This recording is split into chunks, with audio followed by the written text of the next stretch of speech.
the first to know Nsem-Pii TV. Yamamwakwa bimba ya Nsem-Pii TV so. Enra asena by election ba so a yisi declare Jim Judge Quayson as a winner. A win with a massive vote no. And I Paul Adom Otchere our dinner duma Metro TV.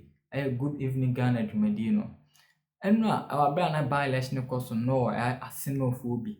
Na onya kwenyane top good so more MPP amonu kunu dim kumo. Abra declare Jim Judge Quayson as a winner no.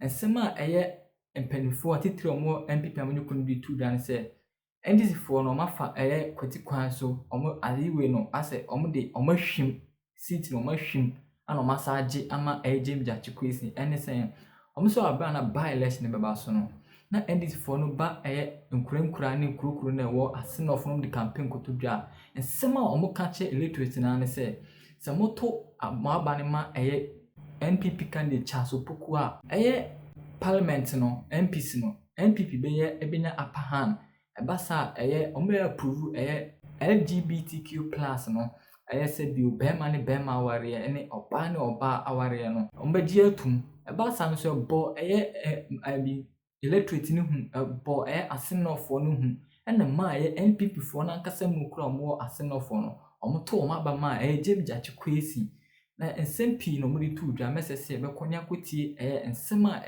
akukudamamo MPP amonu kunu ne Paul Adom Otchere de tu dwa.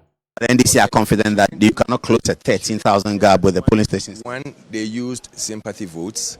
Two, they came to lie here that the president had approved for gay LGBT to go on, and they were going around saying that when we approve the Charles to come into government, we are going to get the majority to make sure that the bill is passed. And these were all lies on ground. You see, so I wasn't expecting much. Is that not part of politics? It's not. Lies are not part of politics. We don't use lies. We believe in doing. Our projects are there to speak for itself. We had over 150 projects done. Over 90 of them had already been commissioned and they are ongoing. About 30 of them are still being worked on. So it tells you that we've worked. But at the end of it all, they had the lies to tell. They had the. But it means that the people don't like the LGBT. Is that what this results will be showing us? You see, when you come and you keep on hammering, and they used pen drives, and they were just talking about that and so many things that they could lie about. Yes, you can counter some of them, but how much can you do that when they keep on sinking? And they believe in one thing, that say it all the time, and the people will get to believe it. That was what they were doing. But we still worked hard. We went on ground. We were working. They did everything they could. We also did everything we could. I believe that at least it could be a close gap. The reasons why the NDC won the election, you didn't add the LGBT. For our analysis, that seems to be where the election turned around. No, the election wasn't won on the basis of just LGBTQ, but the intent, the posturing of governance, a government, when it comes to issues of LGBTQ, is part of the reason they lost. But what is more important? What is the posturing of government? The posturing of government is not clearly is shrewd when it comes to their position on whether or not government is supporting LGBTQ or government is against it. And so we feel that one of the motives and the reasons why government is pushing and persecuting the Quayson is for them to redefine parliament so that all these things can be done. But what is more important is about bread and butter. Paul, MPP never campaigned about bread and butter. They could not put food on the table of the people. There is hardship in this country. People cannot pay their bills. And so when you put politics on one table, when you put hunger on the other side, hunger obviously dictates a decision of a person. And so Ghanaians have decided that it's enough that this president continue to impoverish us, and on the other side, giving a narrative and a picture as if everything is okay. And so that is what did the magic for us. The third reason is that the personality of Quayson himself played into this election. He is sober, he's a man of peace, he has humility, candor in himself. And so how he conducted himself also played out in this matter. Then the unity at the NDC front. You've seen His Excellency John Dramani Mahama, he has come to lead the campaign himself. You've seen the national chairman of the NDC, you've seen the general secretary, national leadership are here, the regional executives were here, MPs who have done a yeoman's job they showed solidarity. They went all out for this election, and that for me, it rekindles our conversation for 2024. Well, but if you say that the people here have rejected hardship and all that, if you contrast the people here with the people in Kumewu, you will look that they did the same thing. In Kumewu, the MPP won and increased the margin about a month ago. And in Asin, the MPP lost and the NDC increased the margin. Does it mean that Ghanaians are looking at things differently from one angle, and Kumewu looks at something and thinks thumbs up to Akufo-Addo? Asin not looks at it and said down Akufo-Addo. Is that what is happening? Data dynamics and classifications are very different. When you go to Kumewu, since 1992, NDC have never won a seat there. Asin North is a swing constituency. Kumewu is a stronghold of the MPP.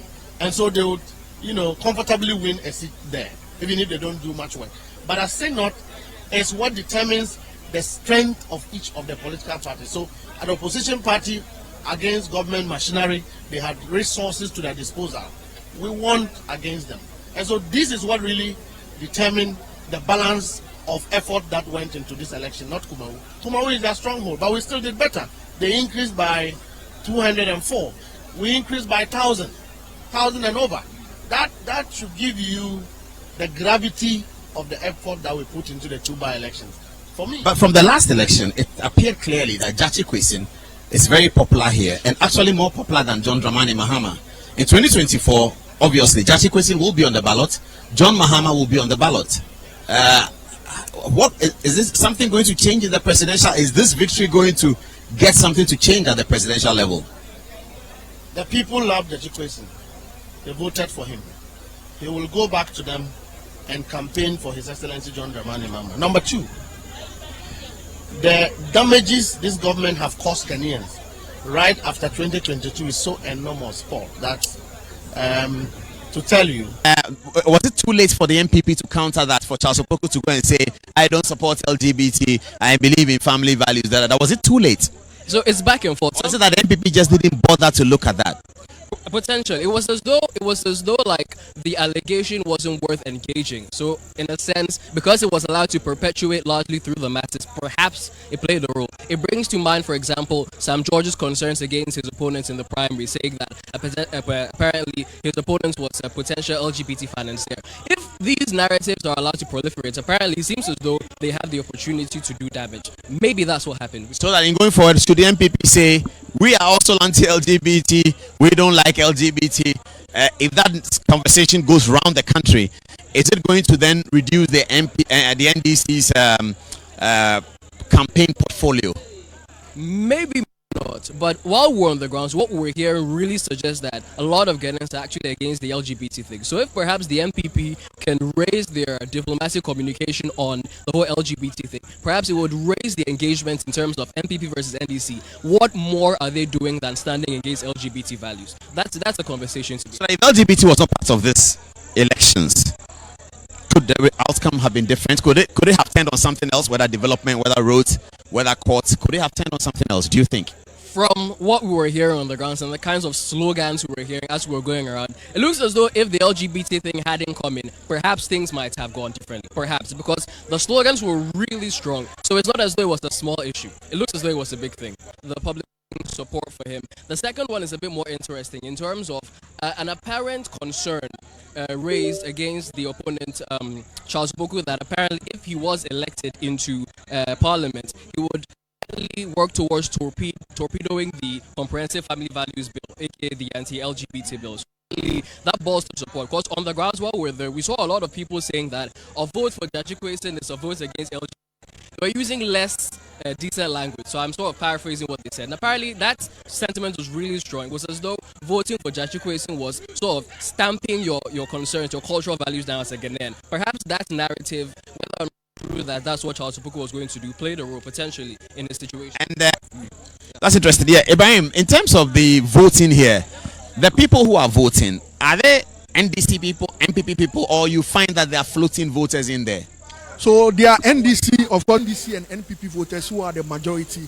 And you look at there are also floating voters. If you look at the Info Analytica, their survey that they released, you realize that they said about a substantial number of people had not decided who they are going to vote for.